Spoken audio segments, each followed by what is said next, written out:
Broadcast system. This is not a test. Repeat, this is not a test. Citizens are advised to take the following steps. If exposed, remove emergency broadcast system.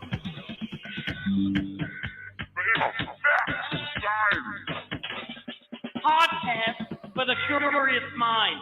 I don't know what that means. Broadcasting live from a Chinese-made microphone high atop Sioux Nation, here with the original Poppy D in the house. Hi. How you doing? It's been a minute. We've missed you. And then Anti-Heiser doubling down on the name of the month, I think. Yeah. Right now. Appreciate that. Thanks for coming on, guys. We got quite a unique story to talk about.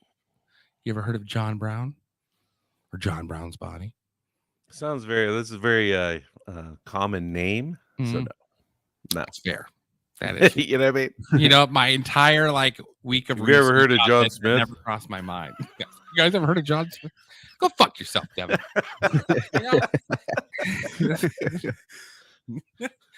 I've been dealing with horrible tooth pain in the last 3 weeks. I've got a cracked tooth and then wisdom teeth that have now touched the jawline and gotta have surgery. Your wisdom teeth are just now coming in. No, they've been coming in. Well, probably they started bothering me when I was like 29, but I just ignored it. And I am now 36 and the pain needs addressing. So I found out today that an antipsychotic drug takes the pain away. So I don't know. Where'd you get the antipsychotic from? That's the question. First of all, those are questions that don't need to be asked on live. I'm just saying it's a little weird, the antipsychotic drugs. So I did some research because then I started to genuinely worry, well, maybe I'm just psychotic. And You're imagining this pain, yes, But I did research on it, and it turns out that that's not true. It's been used for many years to deal with face pain. So it's if you forget about it, then I don't know. Maybe it just anymore? blocks the pain sensors. Do you have dental as a sparker wire fucking engineer? Goddamn. No. No, I'll take engineer. No, engineer's fine. Yes, no, I do have dental insurance, but I went to Aspen Dental, and I'm shouting out Aspen Dental because I went in there. They check your teeth. Obviously I go in there. They take 18 X-rays, and they make you clamp on this weird little thing inside your mouth that holds your tongue away, and then they run behind a room, fully protected, but the lead blanket is supposed to protect you from the X-rays. And then they do this test now where they've got these little lines on a sharp stick, and they jab the stick as far as they can down your gums, and then the line tells you if you have gum disease or not. So, which seems counterproductive. Have you when's the last time you've been to the dentist?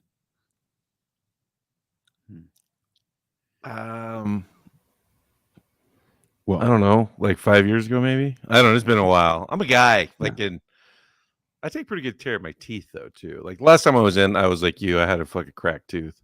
And what I did was I actually was in New Orleans at the time. And you can get that temporary, fucking tooth make shit. Oh. And I put it on there to get rid of the jagginess so it wasn't cutting my fucking tongue up. And I actually did a pretty good job, and it looked like a tooth. And then I went in and got that fixed and replaced a crown or something, but that was it. But I take pretty good care of my teeth. So. When's the last time you got? When did you get your wisdom teeth taken out? My teeth actually came in. I had enough room in this big old mouth, so they came in normal, but they're so far fucking back.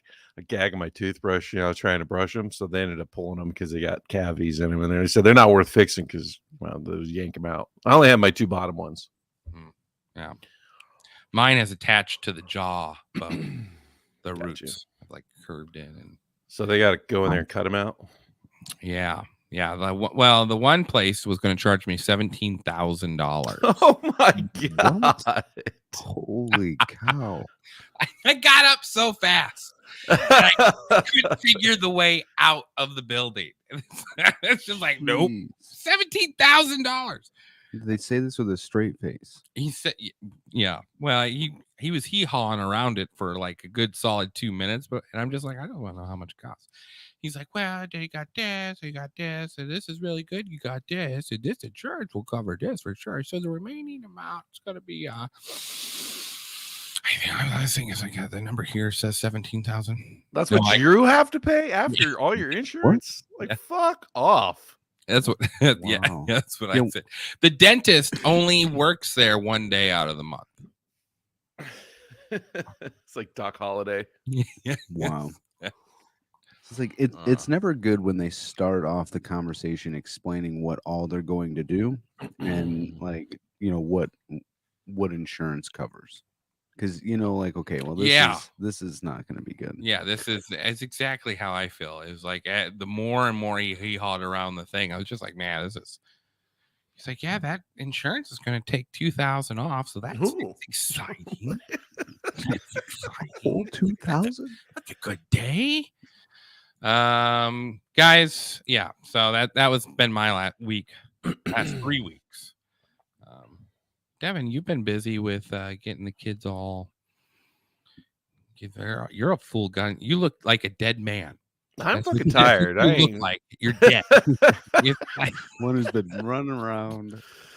it's fucking been crazy. I spent so much money in June. Like, I just feel like I'm bleeding money. You know what I mean? I'm like, fucking pockets are getting empty. God damn it. your eyes. Oh. There's no soul. Oh, dude. All right. So, like, fuck, it's the whole student loan thing, right? Like going to help Jordan get that. Oh, fuck all that. That could be a show into itself. But Why? Oh, I would love to. so, he needs like 25 G's for the year, right? And that's after like a 55% scholarship.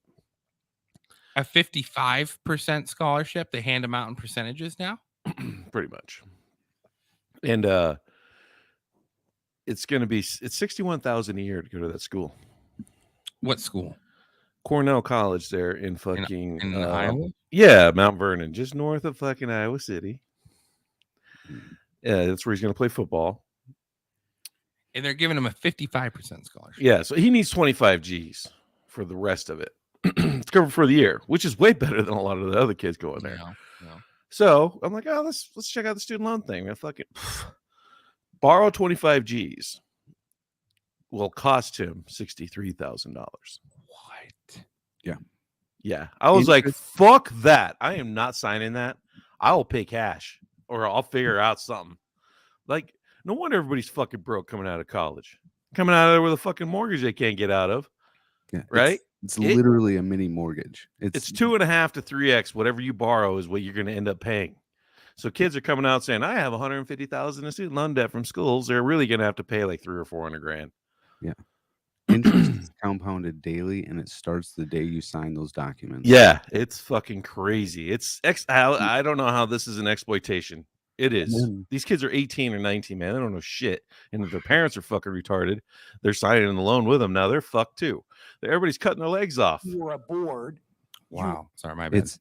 And not to mention, like, you go into a forbearance, so like they flower up the whole you don't have to pay anything the whole time you're in college, right? The whole time you're in college, you don't have to pay anything, provided you don't ever drop out or transfer schools. So you start at one school, you finish at that same school 4 years later, you don't have to pay a dime.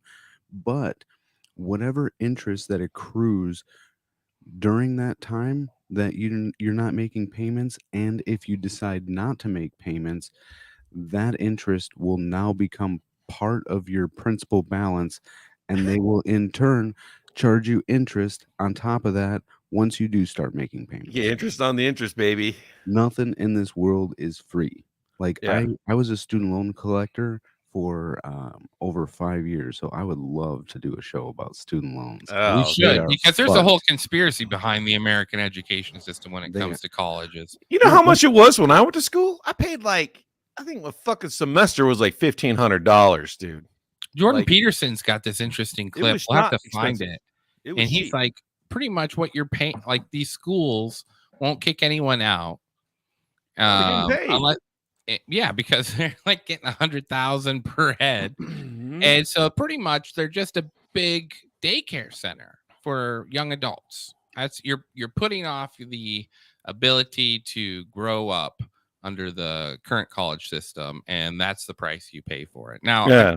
I'm not saying that with your kids or with like a lot of people's kids, but there is some truth to that. Like, God damn it, like it's It fucking we'll see, like, so we kind of had like a mild fucking like oh fuck thing because he was like, I don't know if I want to go to school now and all this other stuff. This is before we even looked into student loans because he's already been kind of looking, so he kind of knew. right. And Right. I'm like, bro, like, because he really wants to play football and he's really good. You know what I mean? And I told him, I was Yeah. like, he doesn't like going to Division III. But I told him, I was like, one thing that hurts you is grades. Listen, everybody, children, your grades fucking matter, especially if you want to go to college. Yes. It's almost like your credit score. Like, that's how these schools look at it. The Yep. higher your GPA, the better your credit score, the less money you're end up going to have to pay. And then I told him, I was like, if you're really that talented, you're going to go there and fucking destroy.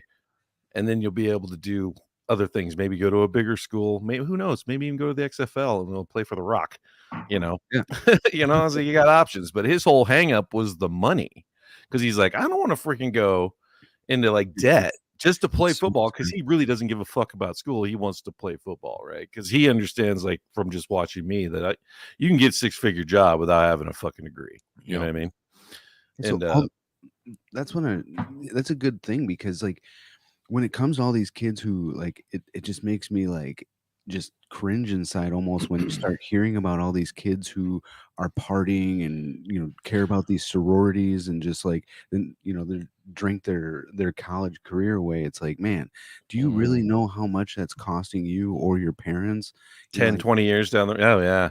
Yeah, it's and it doesn't like the other catalyst to this whole thing. Like you can decide not to pay it, but it never comes off your credit, like ever, Right. because you can't give education back, and Right. they can't gauge what you. Even if you say, "Well, I didn't study," well, they don't know that. Like Hope you enjoyed your vacation to Cancun that used your student loan money for, you moron. right? You know what I mean? There's kids Or who do that. or that car that you bought with Oh my gosh. because Yeah. it's literally a click of a button with some of these people. Like, when you go to re-up for the next semester, it's like, okay, well, yeah, I could, yes to the Pell Grant, yes to this, and it's like a radial button, and then like accept the terms and conditions. And No, if you don't, then you're gonna have to start paying this absorbent payment on what you did borrow. So the kids are like, well, I got to keep doing it because I got to at least graduate now, and blah blah blah, and they just stack it. yeah, 15 years they have. So that's why I say it's Yeah, literally 144 payments. Yeah, which do the math. It's 15 years. It's ridiculous. Like that's And what I it's- said, yeah. yeah. We could talk a whole show about that. You're Like- paying 3x for education if you just fucking figure out a way to pay cash. Get a fucking job, save the I worked money, for and one pay of it the the- old school way. I worked for one of the larger banks in America. We'll call that, like, if not the largest bank, and that's exactly what I did. So I could talk for days on that. Well, it'd be interesting. We got some clips and stuff to show how like it's changed over time too. Because like you said, even the time you went to college was a very different system. Yeah. What caused the change? Right. So Okay. he's going now, and Poppy's just gonna fucking foot the bill. I told him, I was like, I'll cover this fucking first year, bro. You know what I mean? And then we Yeah. can look at it and decide. Michael already has an offer to go to Fort Lewis and Durango, which is Division II.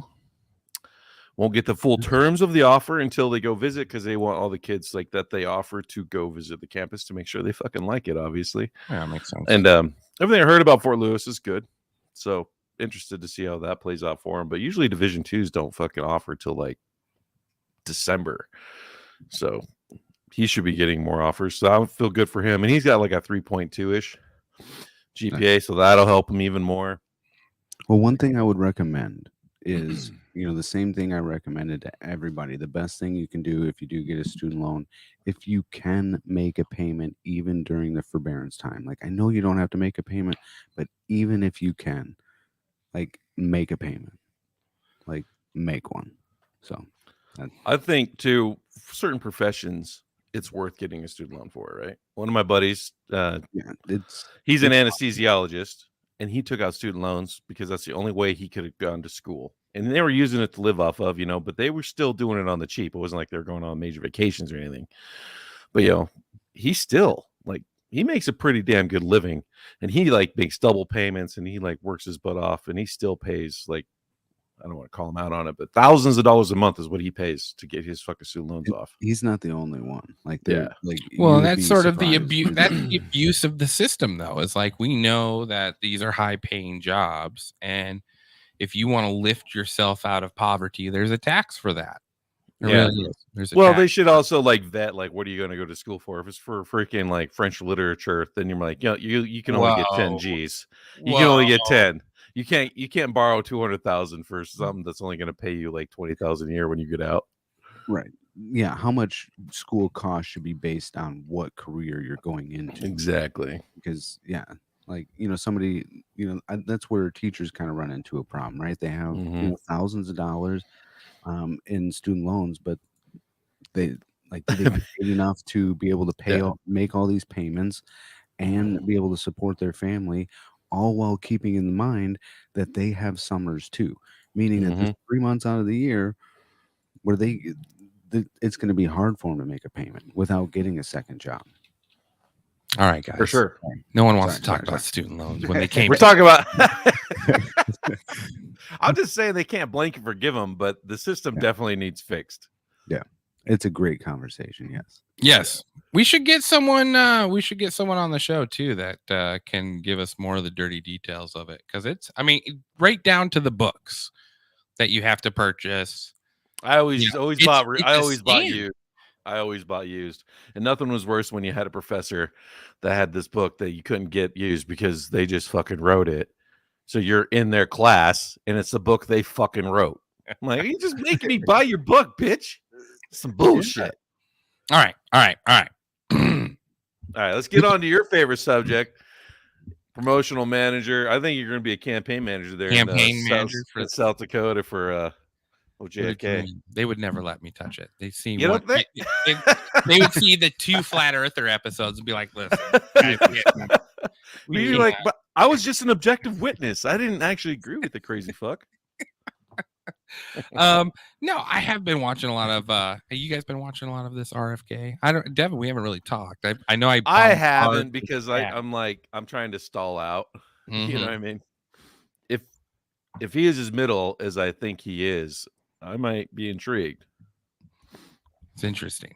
It's very You know what I mean? interesting. RFK, I listened to him talk about a lot of different stuff. But here's the thing, he's been going down these talking about these, the CIA killing his uncle for sure. And he thinks there's evidence but he said it's not conclusive evidence that they killed his father as well. He said there's nothing in a court that I could convince. Who's his dad? His dad was Bobby Kennedy. Remember? So after JFK Jr. or JFK got shot. So his dad is Robert Kennedy? His dad was JFK's brother.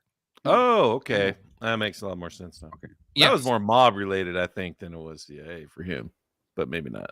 Well, it's interesting because he himself is very convinced it was all CIA, just based off of the discussions his father had and all that stuff. And he's 14 years old when his dad dies. Right. He's 10 when his uncle dies, and he's 14 when his dad dies. And I've heard him talk about the story, because I've been listening to the Joe Rogan interview. I listened to Theo Vaughn. He did a town hall. He did another town hall, and I just sort of wanted to get an idea of how he talks to different groups. Is he conforming all the time, or is he just always the same? It's sort of a good idea to see, because after all, he is the descendant of politicians. But what I found interesting was that he kept bringing up the same story when he talked about when his dad died. Now, obviously, at 14 years old, that is a memorable moment you're not going to forget. It's not like you were 3 or something when it happened. Right. 14, you remember things at 14, especially if your dad was to die in an assassination right after winning the primary in California. Or just a son losing his father, period. Just in general. It's something that sticks with a person. especially if you were there when it happened. Oh yeah.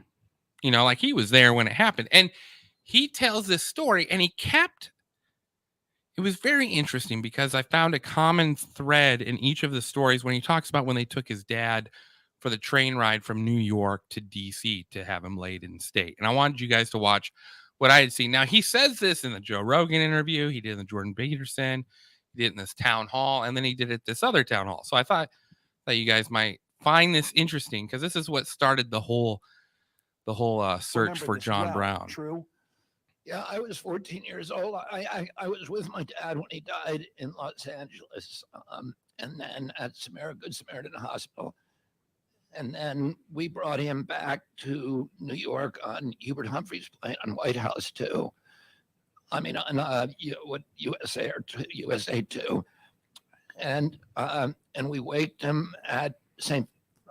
Patrick's Cathedral, and then we brought him, as you say, from Penn Station to Washington, and it was usually a 2.5-hour train ride, but it took 7.5 hours because there were 2 million people lining the track, and the people, I walked through the train saying hello to people.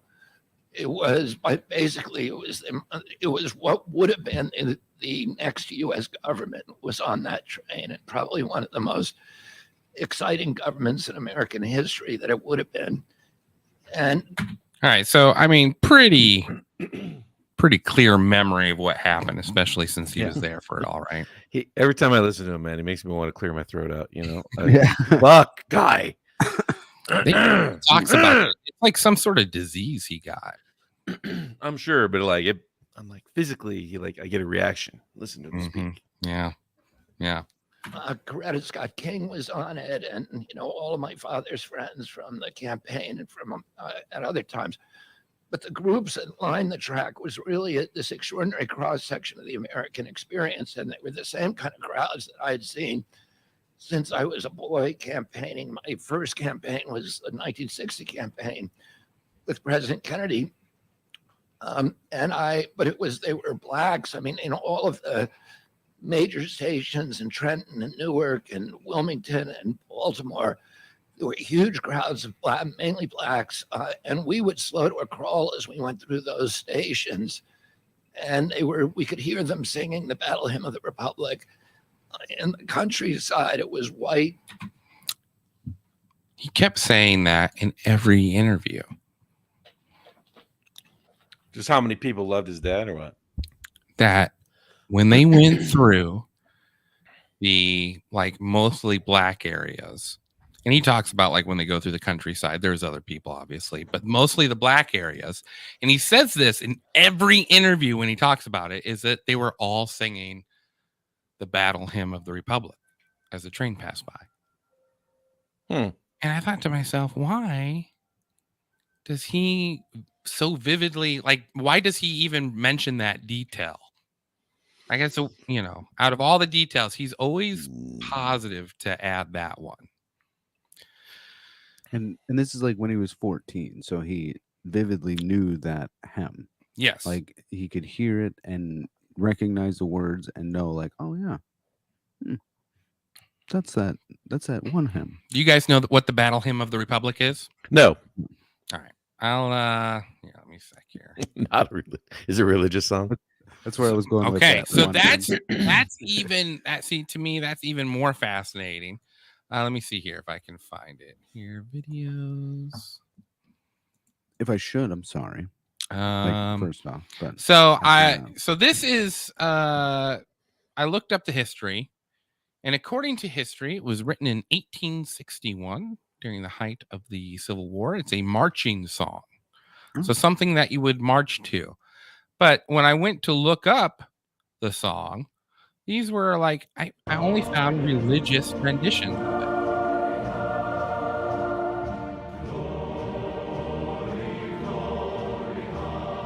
Oh yeah, I've heard this before. Yeah, I have heard this song. Yes. But we'll let it play just a little bit. Is this fucking Mormon choir or something? God damn. They're fucking all wearing black suits and fucking red ties. Yes, it is. Actually, It is it? It's all Mormon, right? It's the only one I could find with like more than 100 people singing it. Okay, so there's let's see here. Let me The only way the women get stimulation.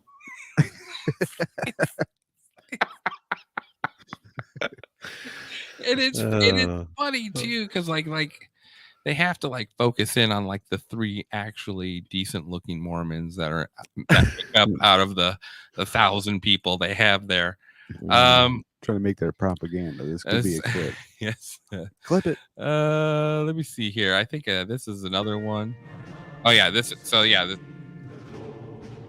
Hey guys, we all need to be wearing red ties today. you guys know what song this is?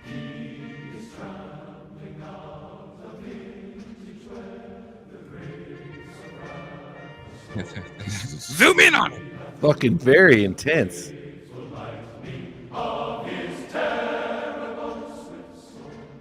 Right? It is intense. So all these people just happen to know this whole song. It's a I want to hear the black rendition. I guarantee it's better. okay. I you know what? I can give me a second You know what here. I'm saying? Easy fix here. Well, do you want to hear the Tina Turner version? there's of one. it? Look, like, see, that lady needs an orgasm.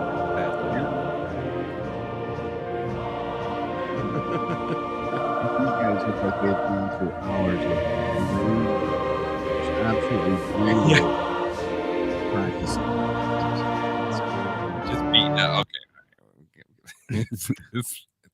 That's about all. I didn't expect to make it even that far, so I'm proud of you guys. Well done. I don't think you could hear all my comments over the fucking trumpets. Sorry. All right, so you get an idea of what the song is. You wanted to hear an actual like good version. Let's see here if I can find one. It's all like you see when you look for it, it's all these churchy versions. Now there's a Whitney Houston version. Do you want to hear? Wow. Whitney Houston version here. It's Glory, Glory, Hallelujah, pretty much with the same song, right? Yeah, but like you listen to the lyrics and it's very, I don't know, the lyrics are very YouTube TV has not no religious and includes at all. unlimited And that's DVR what I space. couldn't find. YouTube You know, TV, that's what try it free. yeah, sorry about the ad here. I need to find the perfect gift. Go to 1-800-Flowers.com and celebrate the people you love. Yeah, someone's not paying their $5 a month, whatever. It's overrated. I don't pay it either. I just fucking after a while, that make you sons of bitches. Right? Yeah, I agree. This is a Whitney Houston version of Never be lost. Mine eyes have seen the glory of the coming of the Lord. That's why they made it religious, bro. You think so? Yeah, it's just got religious tones in it, so that all the church was like, "This is a perfect song." Interesting. Glory, glory, hallelujah. It's all like, you know. I mean, it's talking about like God pretty much getting his wraps of grace, or was it the wrath of grapes ready, and like lightning storms, and like pretty much a very judgment, like shit's going down, God's getting his army ready, and then you know, glory, glory, hallelujah, his truth marches on. You know, but it's a war song, you know, like it's a war church song. Yeah, so what is he alluding to then? Like, is he trying to like say something if he's bringing that up in all the interviews? Like, you know, oh, everybody was singing this hymn. Like, there's going to be a turning point coming up. Well, that is why I dug a little bit further. Now I found so this is the official version of how this story came to be, and it's done by, you guys know who Orson Welles is, right? Yeah, great orator. So this is the official story of the Battle Hymn of the Republic, how it was written. What a great lady. And she was just that, a very great lady, and a celebrity, which is something else, of course. A toast of society. On top of that, she was a suffragette, a sort of great-grandmother of woman's lib, and one of the finest singers in this country. Her name? was Miss Julia Ward Howe. Here she is in the happy autumn of her brilliant life. Now, Miss Julia was born before photography was invented, and though there were cameras by the time Miss Julia had grown up to be beautiful, and she was, you know, very beautiful, if there is a photo made of...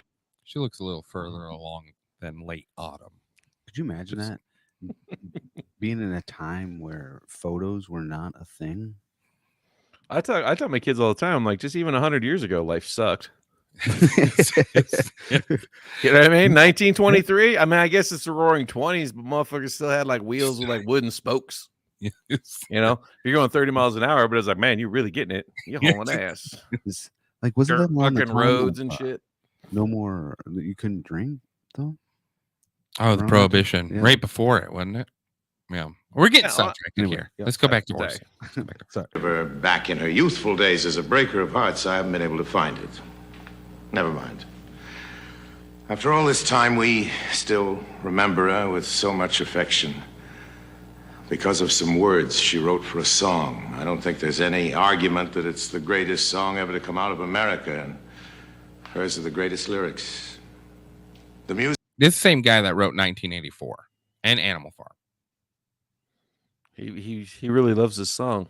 started well ahead of the words. It started in church and then moved out into the battlefield. It began as a hymn and grew to be the most heart-quickening marching song in all history. It's quite a story. Before the Civil War, there was an old man named Brown who tried to start a civil war all on his own. An angry old man who reckoned it wasn't enough just to say that slavery was wrong. Something had to be done about it. Slaves had to be set free. So he and his sons and a few other people picked up their guns and tried to do just that. It didn't work, of course. Nobody was freed. Old Mr. Brown was caught and tried for treason and hanged. He was either a martyred hero or a bloodthirsty villain, depending on your viewpoint. It's an argument that's still going on. You can dispose of me, he said, standing on the scaffold. You can dispose of me very easily. This other matter has not been disposed of. This Negro question, I mean. The end of that is not yet. Well, they buried him. Not so long afterwards, that crazy private battle of his broke out so publicly that it all but broke our nation in two. It very nearly destroyed us. And early on in that terrible Civil War of ours, a few soldiers picked up that half-forgotten hymn tune and improvised some words, and pretty soon an army was marching to it. Maybe what old Brown had done in life was unlawful, but the spirit moving him was freedom. A spirit in our land we like to think can never die. And that's the sense of what the soldiers were singing. John Brown's body lies a moldering in the grave, but his soul goes marching on. Carried the whole Union Army into battle. Well, Miss Howe was the lady who made it the battle hymn of the Republic. The whole Republic. A nation, as Miss Howe's great admirer, Mr. Lincoln, so greatly put it. Dedicated to the proposition that all men are created equal. Her song was for all of us to sing, and all of us to live by. She'd had a sleepless night. This happened in Washington, the old Willard Hotel, and somehow just before dawn, those words all came to her all at once, as though some other hand had written them and passed them For on. fuck's to sake, her. Orson. So Miss Julia Howe got up out of her hotel Let it bed breathe. and Like found, as she wine. said later, an old stub of a pen, and as daybreak So much passion. lightened over a sleeping city, sat down at the window and got it all written out before the sun had reached the paper. And Those not a whole words lot of to do hers back still then, you know. helped to bind and hold us.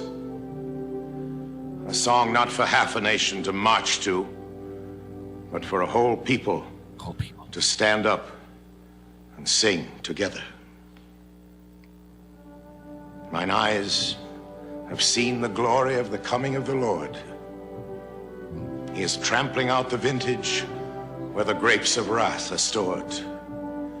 He hath loosed the fateful lightning of his terrible swift sword. His truth is marching on.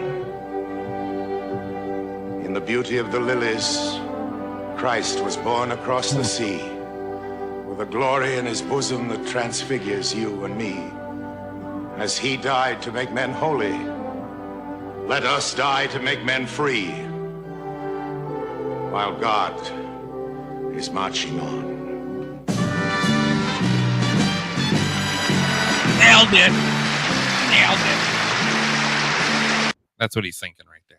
He's thinking nailed it. I didn't forget any of those words. That is great. And so that, according to, I think that was like in the early 70s, is the official story of the Battle Hymn of the Republic. Now, do you guys want to hear the actual story? Battle Hymn of the Oh, Republic? wow. You calling Orson Welles a liar? I mean, I'm saying Orson Welles was doing what took artistic license. I'm not going after it. But I think they completely changed it from what the song was. So the origin of the song comes back from like the 1700s, right? When they would do all these revivals and stuff, you know, and the Methodists got all crazy singing. Have and you ever gone to a revival? I mean, I went to JW versions of a revival, but that's about it. When I was a kid, I would say I was like 16 or 17. We had a revival come into our small little abode town of fucking Baggs, Wyoming. They set up a fucking tent over by the fucking, by the river, by the park. I got drugged there by a couple Mormon chicks. A drug by chick. Yeah. Sure. So Like, fucking go inside. It was the craziest shit I've ever seen. Like, hallelujah, praise Jesus. Fucking just woo. Motherfuckers falling over because God touched them. Yeah. It was fucking like, what do you think? You think Jesus saved for you, died for you? I was like, man, I just want to go eat some lunch. I want to leave. was there a lot of singing? Yeah. Okay. So that ties in because this is an old song from the revival days. The music, not the lyrics.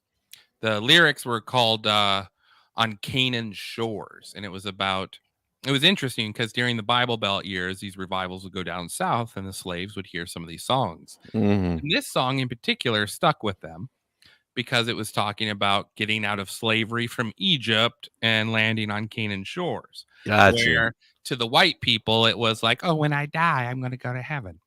But the slaves took it literally, which, is sort of funny, the irony that was found there. But this song starts there, right? And it's not until a man who was born in 1800 named John Brown,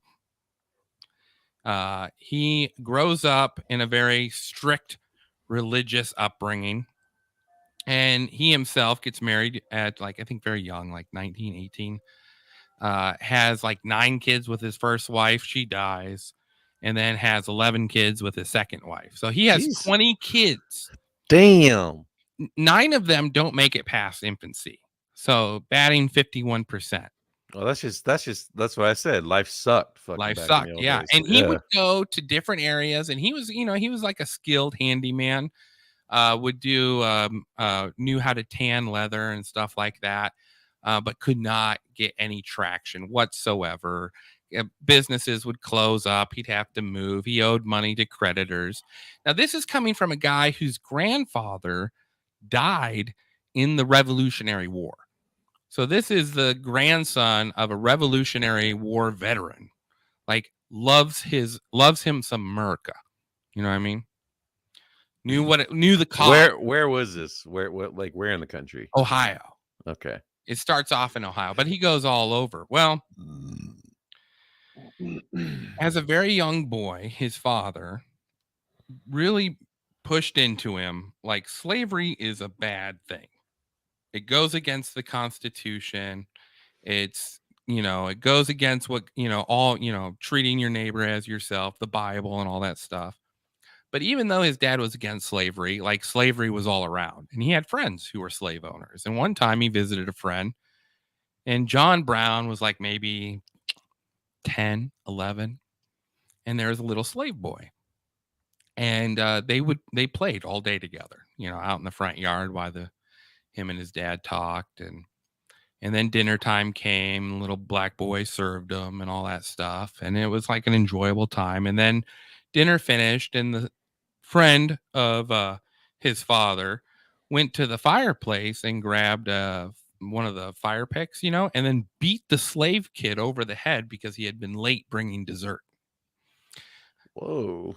So, if anything, this just enforced into John Brown's mind, like, this is fucking ridiculous. Yeah. Everything.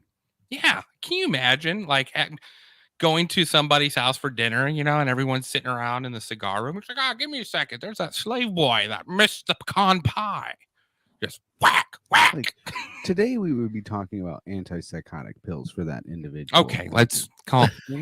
Maybe he had a toothache. In that case, I understand if you got to beat a kid. God damn. You shouldn't be eating dessert then. Like, right? Well, too, with slavery, the number of black slave owners too, like, there's a lot. Well, Yeah, and I think Django, the most beautiful thing about Django was it actually showed what slave owners were like.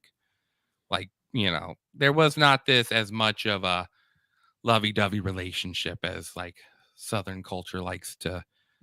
Yeah, I'm sure there were houses that were very, gentle towards their slaves, and I'm sure there's other houses that were just freaking brutal. But there's more middle ground where they were probably just more brutalized than anything. Yeah. But yeah, just the number of black people who also own slaves is actually surprisingly high, higher than people think. And then John Brown, he's living in the North, and he's getting to meet these freed black men that are, escaping through the what would they call it, the Underground Railroad. Harriet Tubman. Yeah, Harriet Tubman. He met with Harriet Tubman, was friends with Frederick Douglass. Like, this guy was not just like some redneck hillbilly. Like, I mean, that Orson made him out to be.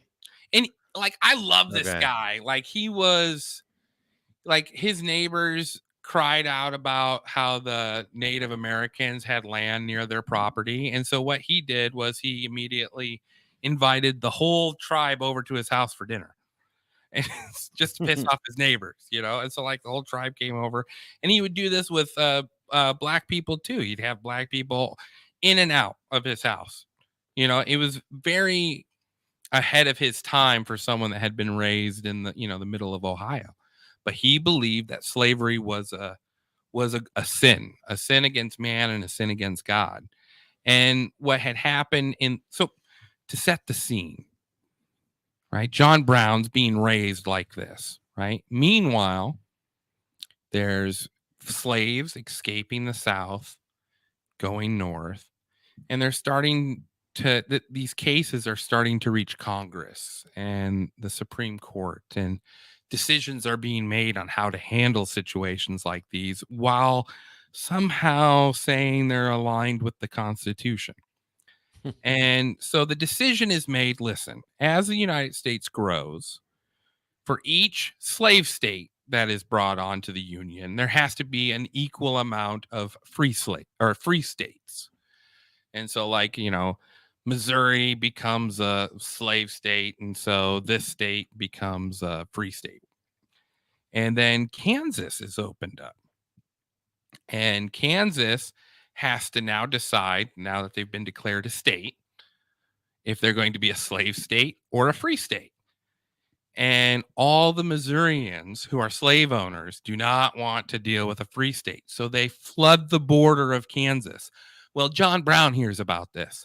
And so him and a bunch of other abolitionists flood Kansas as well. And what happens is that Kansas is voted 30-1 to local residents. That's how many people they brought in to vote for this.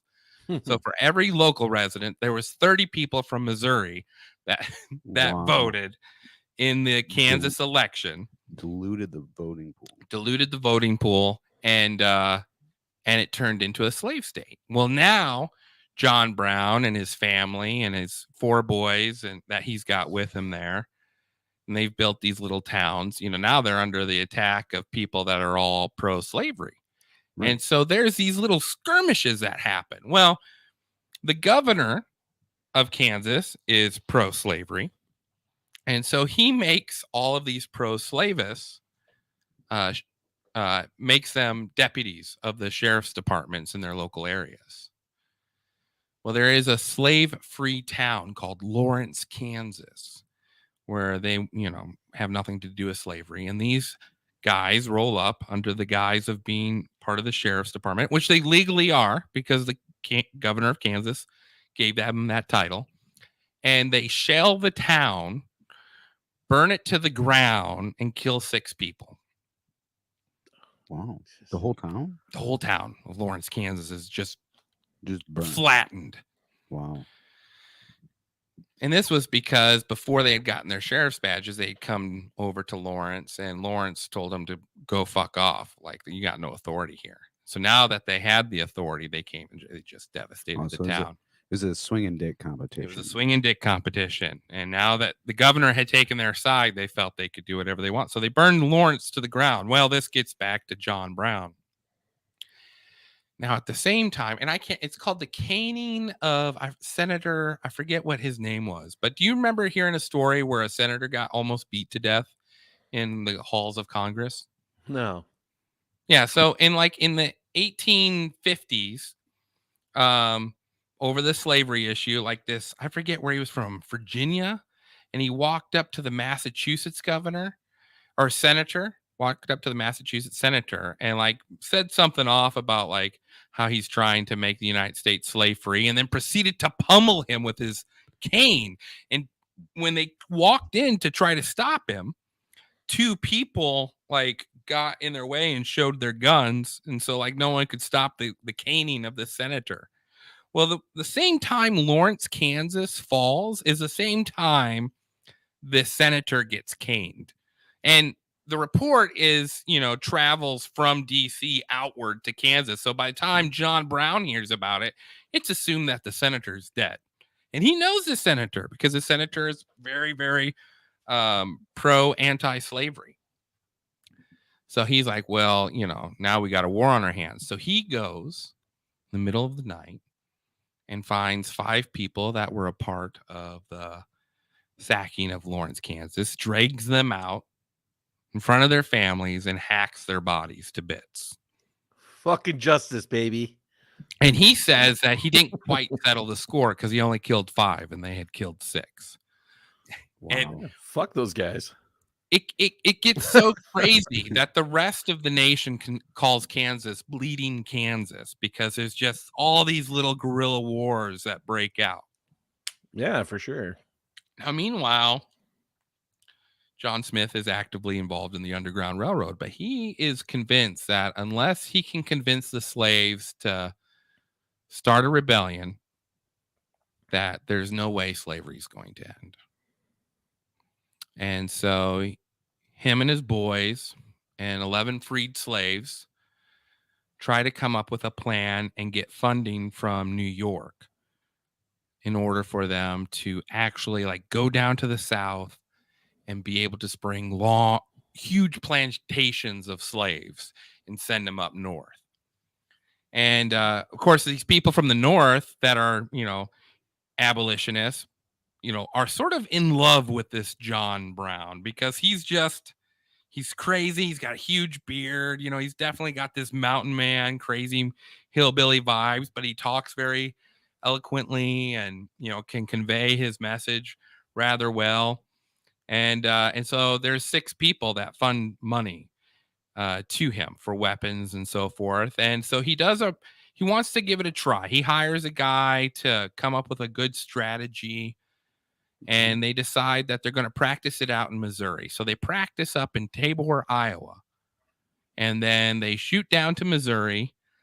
They enter into a plantation. They free 11 slaves. They don't fire a gun. One guy does come at them, and they have to bayonet him, and he dies. But there's no other gunfire or fighting that takes place. And then, and this is in the middle of the winter, he treks them all the way up to Canada. Wow. To their freedom. So they can't be, this is the middle of the winter in the Midwest, goes up through North Dakota in the middle of winter to drop off these slaves. Yes. Yeah. This is not an enjoyable hike up north. Why'd we do this again, guys? yeah. Like, Freedom! you know what? I think I want to go back to the shack that I was in. It was a lot warmer there. Yeah. So this works without any hiccup. So he decides he's going to take Harper's Ferry next. Okay. And so he gets his 21 guys and they attack Harper's Ferry in the middle of the night. There's only one guy guarding it. And the reason why it's Harper's Ferry is because that's the armory for that town in Virginia. Now, Virginia is very pro-slavery. They're very pro-slavery. Well, this is The- the divide like north and south, right? Like, Yeah, Virginia was right. Yeah. Right by DC too, like not Yeah. far from DC. Interesting. The place they use as a operating base to go to the Harper's Ferry is the Kennedy farmhouse. Oh. I could not find any relation to the Kennedys, but it would have been pretty fucking sweet if I could. So they go from Kennedy's farmhouse out to Harper's Ferry. They take it in the middle of the night, but a train sees them. And the train is able to radio in to the next town saying that, hey, there's like 200 people taking over Harper's Ferry. Well, the residents of Harper's Ferry wake up and they're like, what's going on? And as people are going into work, they just don't come back out because they're being. And so now the citizens are all mad. It gets to DC, and the Secretary of the Army sends out Robert E. Lee to surround Harper's Ferry firehouse where these guys have holed in. And they barge in. Everyone dies except 3 men, including John Brown. And the only reason John Brown's alive is the soldier that morning grabbed the practice sword instead of his actual sword. And so as he was like hitting him in the head with the sword, it was just like a blunt object hitting him. Yeah. Now, this should have been a federal case because he took over an armory. But at this time, Virginia, which is a pro-slave state, wants it to be tried under the state because the governor, Davis, and the Marine who had the leader of the Marines who had captured John Brown were both Robert E. Lee and Davis, who ended up being key players in the Confederate side of the army. And so they try John Brown, and they find him guilty of treason. And he is sentenced to hang. And so he gives a speech before the court. I thought I'd play it. You guys want to hear what he said? Yeah. All right. So this is his statement before the court. Armory at Harper's Ferry in West Virginia, hoping to use its massive arsenal in the struggle to end slavery. By Charleston, Brown, 1 month before his execution. All right, here we go.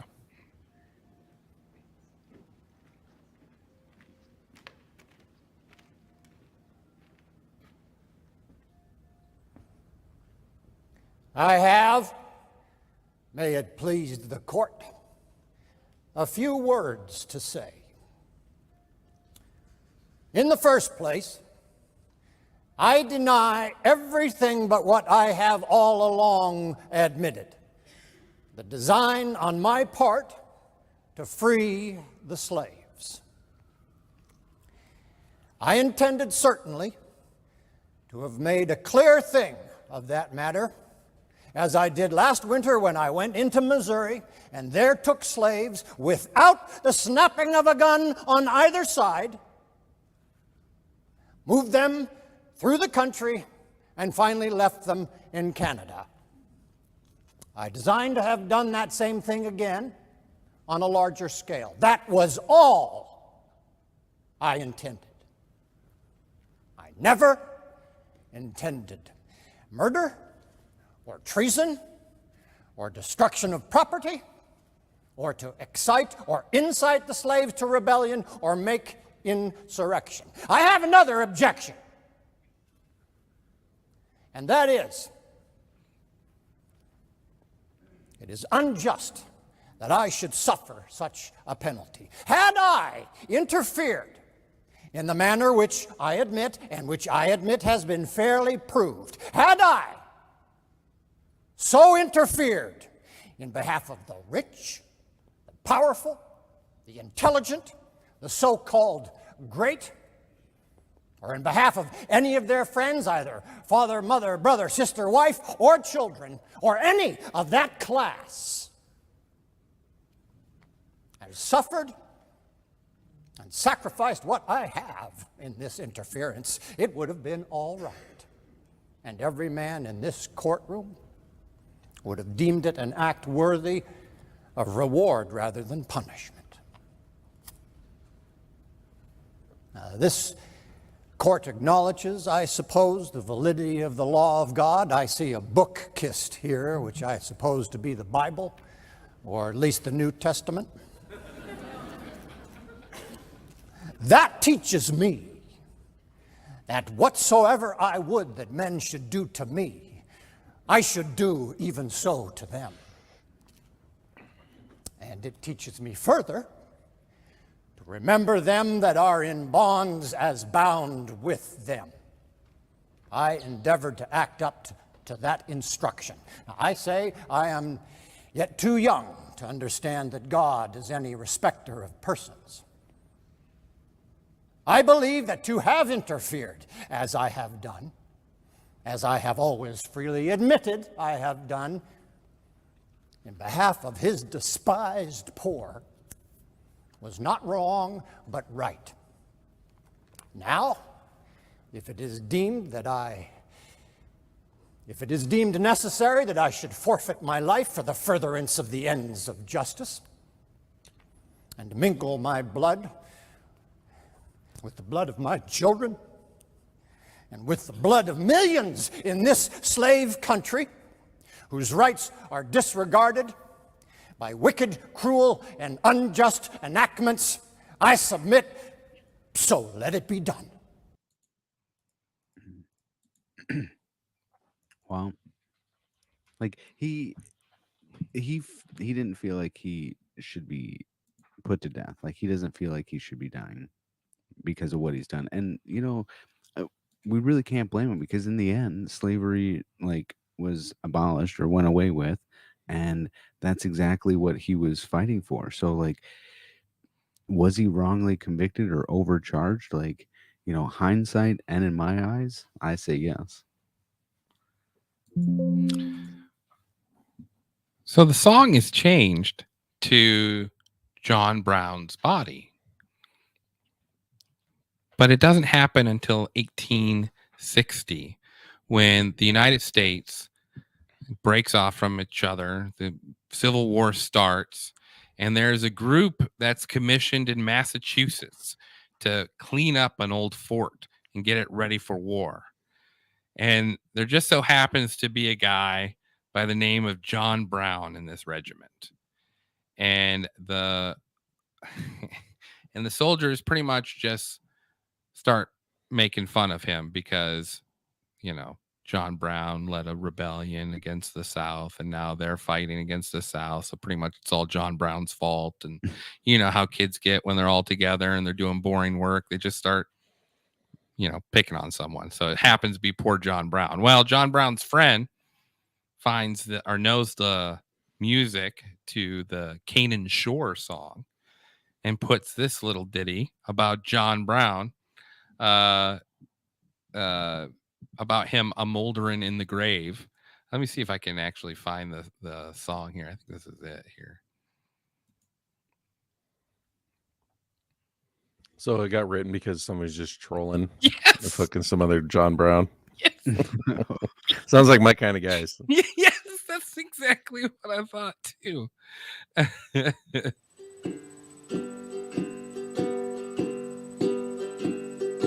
John Brown's body lies a moldering in the grave. John Brown's body lies.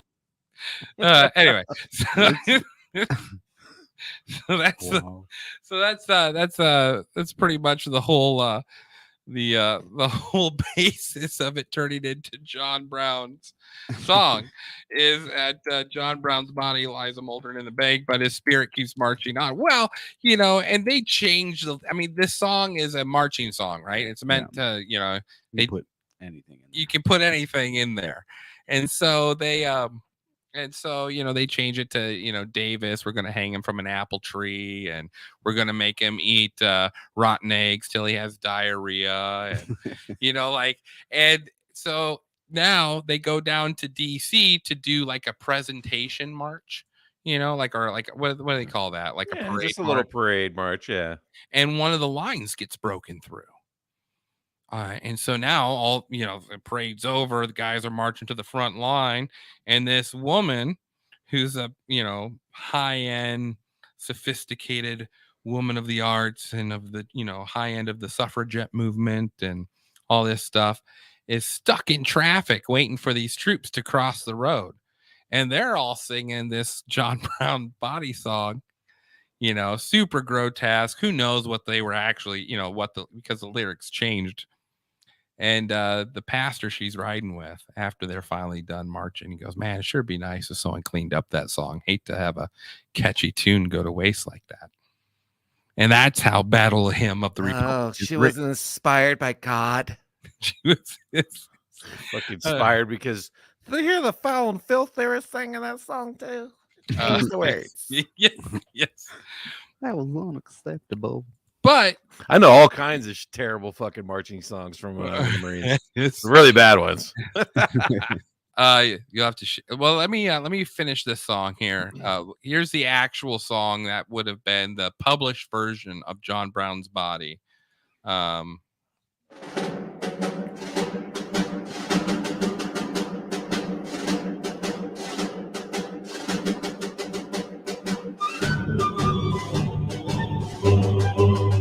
already marching my feet. Right? Yeah, feel it.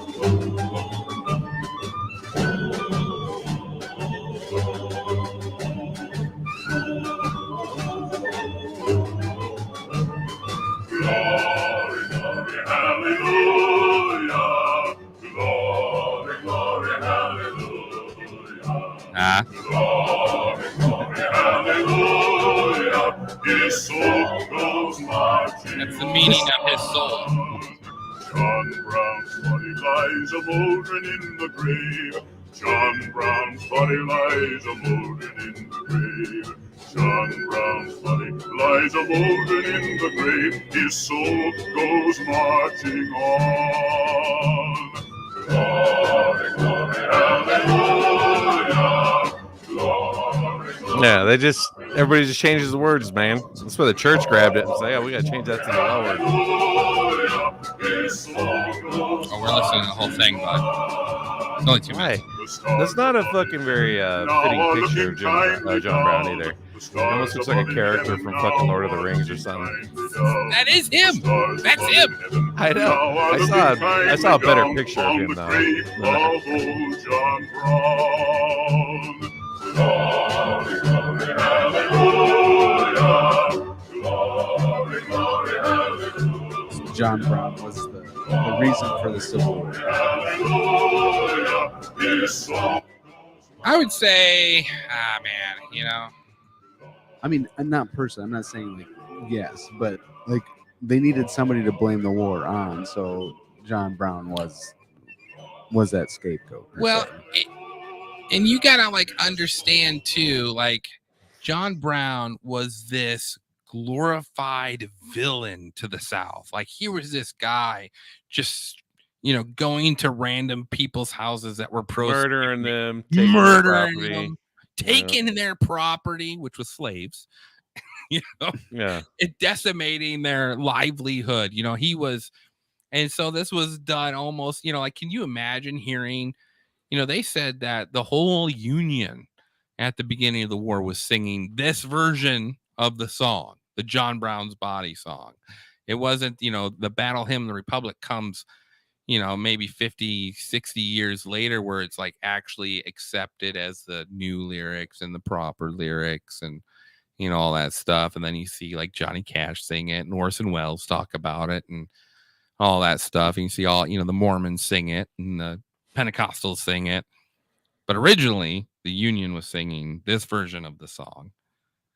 And I think, tying it back to RFK's assassination, it makes more sense to me now why they would be singing this song than it did as just like a church hymnal type of thing.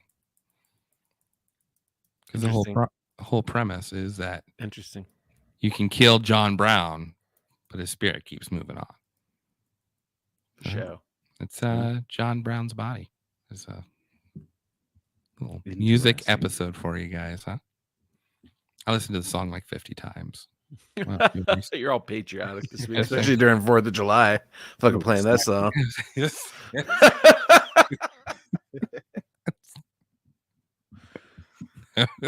My apprentice hated me.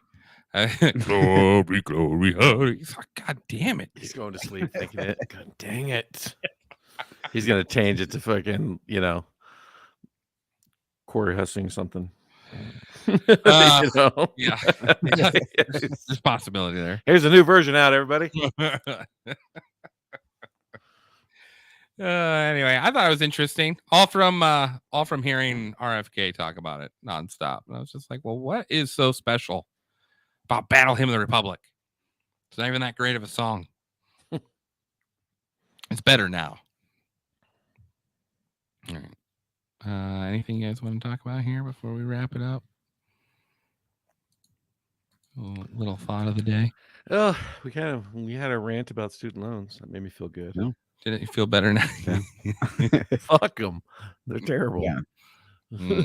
Have you guys seen what's going on with France? Yeah, you only see that shit like if you really like dig. Yeah. No one's talking about it. Well, I think since we're fan of facts, we should talk a little bit about it. I've been following it since it started. No, and the Netherlands. We got to talk about what happened in the Netherlands too. Oh, fuck, dude. Yeah, I was reading up on that shit. Like, there's like closing farms because of emissions from cattle. I'm like, these fucking people are gonna starve to death. Yeah, we're talking 3,000 farms, not seized from the government. And turned into living plots for the huge amount of immigration that they're allowing come into their country. They're allowing like 45,000. They said there's 19% of the Netherlands population is immigrants, and 9% of those are not from Europe at any cost. It's very weird. Same argument being made in France right now.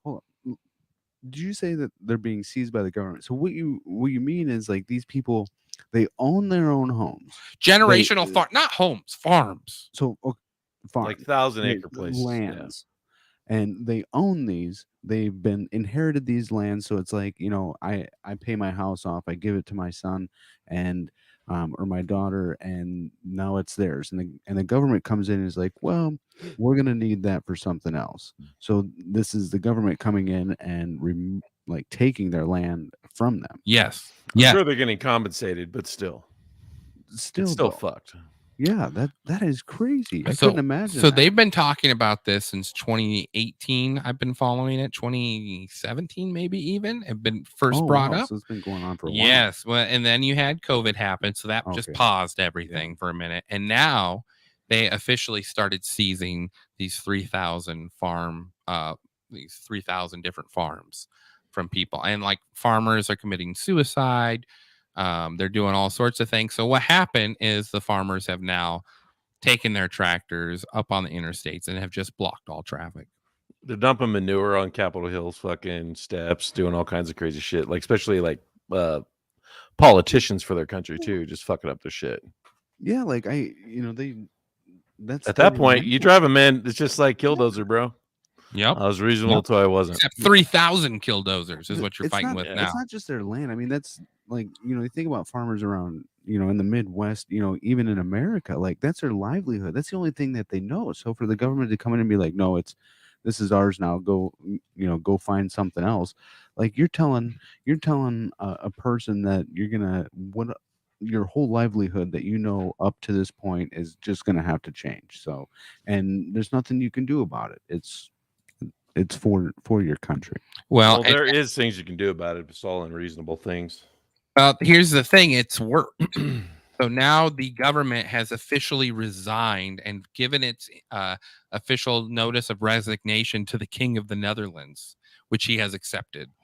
And so now the entire ruling party of the Netherlands is stepping down, and they're going to have a vote in August to vote in a new government. And so it's paused all of this seizing of land. Can we talk about those farmers? Oh, that would be fun. Well, I listened to No Agenda, and he is from the Netherlands. And so, like, people from the Netherlands write into the show quite a bit. And it's interesting to hear their takes on this. You know, that's how I've known about it for so long, because he's been hearing about it from his, friends and family up there. Wow. But the fact that they got the government to completely, I mean, that's huge. Mm-hmm. That's no joke, like just getting your. I'm surprised France is hanging on as long as they have, with as many riots and protests and everything that's going on there. Like, I'm surprised the politics are still, politicians still have a little bit of power. And how would you feel to be the policeman guy that said, "Hey, we need you to go out in the streets and clean them up"? Like, you're like the bad guy now. You know what I mean? Compared to the ruling of the mob. I'm trying to do my job to take your whole livelihood away. Yeah. You're a real awesome human. Maybe you should just step aside. I tell you what, Twitter is crucial at this point, because this is the only source where you're finding stuff right now. Because what's going on? Yeah, Twitter hasn't been, isn't being isn't self-censoring itself. Here's pictures right here of what's going on. 200 nations: Norway, India, Pakistan, Bangladesh, Myanmar, Thailand, Germany, France, Sweden. And here we're talking about we found a dime bag of coke on the yes. Yes. Meanwhile, look at. Can you guys see these videos? Mm-hmm. Like, those are looters, right? They're coming after looters. Yep, those are looters. But still 45,000 people. Why are you trying to tackle a man with a nightstick? I mean, here's people just protesting right now. I mean, it's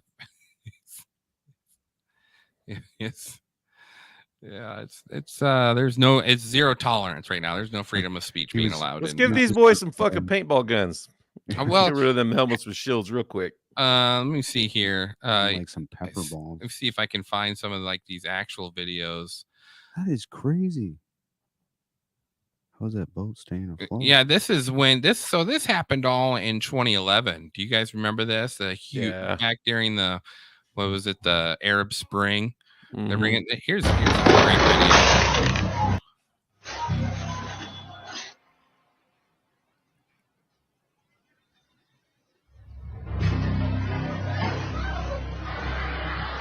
Strasbourg, where's that at? Strasbourg is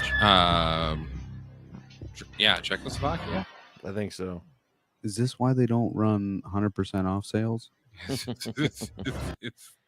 I was trying to see. I mean, they were using fireworks. It's calmed. Oh yeah, that's safe. This. Did you guys see that?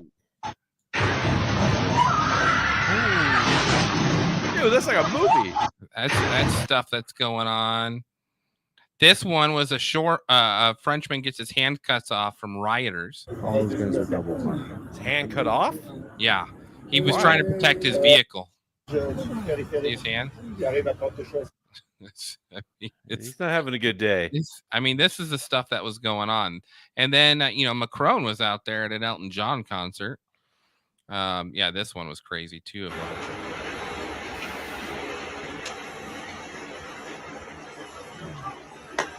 I mean, it's just everywhere. Everywhere is going crazy. And now BRICS is set to release in August, they're saying, or September. Oh, yeah. Their own currency. Yeah, that's it's going to be an interesting year and a half, but it's not going to go well. I don't know. I don't know. It goes. Thanks, Chris. It's this French riot thing. They hired 46,000 additional police to come in and quell the riots. At that point, don't you just bring in your military? I don't think they're allowed to. Oh, why not? The U.S. did. That's how they ended the L.A. riots. They fucking moved the Marines in that bitch. I thought it was National Guard. Nah, there's Marines that went up in there too. I know Leave guys it who to did. Bush to break that law. You know what I mean? Yeah. Yeah, I don't know what invest in gold, I guess, right now, as much as you can. Yeah, crypto and that whole spectrum is interesting as well. What do you mean? You think that's gonna survive this BRICS? It will. It might not survive. Like, I mean, it might be illegal in your country. You're gonna have to go somewhere else to fucking try to get it out, move it out, do something. I don't know. You think that's happening pretty soon too, huh? Well, I think BRICS is a bigger threat to the U.S. than crypto is at the moment. The way they'll fucking regulate crypto is it'll all be with crypto is crypto. They can't really stop that, but what they can stop is your banks talking to your exchanges and vice versa. That's how they're going to control it. And I don't have any problem with regulation control that way. You know what I mean? But it's going to be kind of hectic for a while until they figure it out. Well, it's going to be a rough year and a half, I think. I think you're right. You think Kennedy's got a shot? I don't see them putting Biden back up there, bro. No way. Here's my. They're gonna pick someone else. Like controlling like money and everything is once you start redefining what free is, it's always a scary time, because it's and what I mean by that is the amount of control that we allow another entity is how we redefine what freedom is, and that to me is the scary part. Glory, glory, hallelujah. The other thing that drives me crazy when you see like world upheaval is like my boys are at age now to fucking war. I'm like, I'd prefer that not be a thing. Yeah, you know what I mean? I know. My son's 18, and it's scary. I got 19-year-old. Mike's about to turn 18 in like 10 days. And the draft happens, and they're going to be the first tickets. You listen to Kennedy talking, and compared to the foreign policy now, the people in power want a war. They want a war with China so bad. They just want a war. And open war, U.S. is too strong, I believe. I think China can. China put up doesn't a good want fight. a war. They'll lose. We want a war. They just want to be paid back. That's it. We want the war. That's and the only way they're going to end BRICS, though. They got to fucking break them. And the only way you're going to break them is break China, because Russia's proven they're fucking weak. They can't even take over the Ukraine. What kind of bullshit is that? They don't want to take over the Ukraine. Well, they just causing shit. So you think? No, they wanted to liberate Donbass and I forget the other area. I always forget I can't remember. No, they never wanted to take over the Ukraine. They wanted to shut down. They just wanted their couple parts back and wanted to stop them from joining NATO. No, Ukraine was doing genocide in those two regions because really? Yeah, because they're that used to be only Russian-speaking people in Eastern Ukraine. And when the coup happened in 2015, we put in charge neocons to run the government, and they became anyone who wasn't a purist or spoke Ukrainian did not have rights. And so they went into areas like Donbass and other areas and started ethnic cleansing people. Back in 2014 they did. And since 2014, those two regions have approached the UN every year asking to be named independent of Ukraine. And it wouldn't even be honored by the UN. And so finally Russia went in 2021? They went in. That's why they don't destroy. They could destroy Kiev whenever they wanted to. They don't want to destroy Kiev. They don't want to. They just it's their whole. That's the whole strategy. Anyway, talk about that fucking chief of Bitcoin, bro. Bitcoin is not. He maybe of BlackRock's ETF. Oh yeah, what was his comment? He was chief marketing officer of Bitcoin for BlackRock's ETF of Bitcoin. That's not Bitcoin as a whole. That's just BlackRock's thing. What do we know about BlackRock? Do we know? They own everything along with Vanguard. I'll do research. And your shampoo. I mean, fucking everything. Procter That's part of the reason why France is in such big upheavals, because they pushed that fucking retirement age back because BlackRock fucked up their fucking retirement and said, hey, we lost a couple $100 billion. We need you guys to delay your retirement to make up for it, instead of them taking the L. They fucking put it on the French. And the French are like, fuck you. That's part of the reason why there's so many riots here. That's why they burned down the Block Rock building in Paris. And that was the Yellow Vest back in 2019. Yeah. So. Yeah, and I think part of those people are starting to pick up their rights again here too. But it's it's not going well for the Western one world government ideology right now. A lot of fires to be put out, which is a good thing. And especially, you get a guy like, I don't know, I've been talking to people who define themselves as conservative Republicans and people, moderate Democrats, and all of them like this RFK guy. So I he's very middle of the road. Like I've always been that kind of guy. So like I said, if I was back in the day with JFK, I would have probably voted for him. Yeah. Well, and I think it's the same type of ideology. The thing is like you're never going to get it right with any type of government. But I think anyone where the State Department's not in control is a better one than when it is in control. It's right. My opinion. Anyway, keep an eye out for RFK. I think interesting things are I think he's got a good chance. Yeah. I think he does too. I don't see them putting Biden back up there. There's no fucking way. I mean, I hope not. There's no way. If they did, they'll lose. So they're not going to. They know that. Whose Booker Sugar was it in the White House? Just that. When I saw that, I'm like, all the fucking memes, they just jokes write themselves there. I was like, when Hunter come visit his dad, what happened? Well, and how the story was told, like when I first heard it in the morning, when they do the top of the hour news on the radio, it was substance found on White House lawn. And then it turned out to be substance found in a general entry area. And then substance found somewhere in coat area of West Wing. And then it turns out, oh, no, it was in the East Wing where only the president's residency were, it's like, oh, this is... Poor Hunter. Just Poor wanting Hunter. to do He's a couple like, lines man. off of Teddy's bust, Like, do a line right off of Martin Luther Jr. Have you seen that fucking video? Have you seen that fucking video when it said worst job ever? And it's the press secretary, and she's sitting there, and the guy asks the question. And he quotes fucking Hunter Biden tweet. I not tweet a text to the guy about my dad sitting with me and all that stuff, and it just shows her like disappear behind the podium. Like, how do you answer that? She's got the worst job ever. Oh.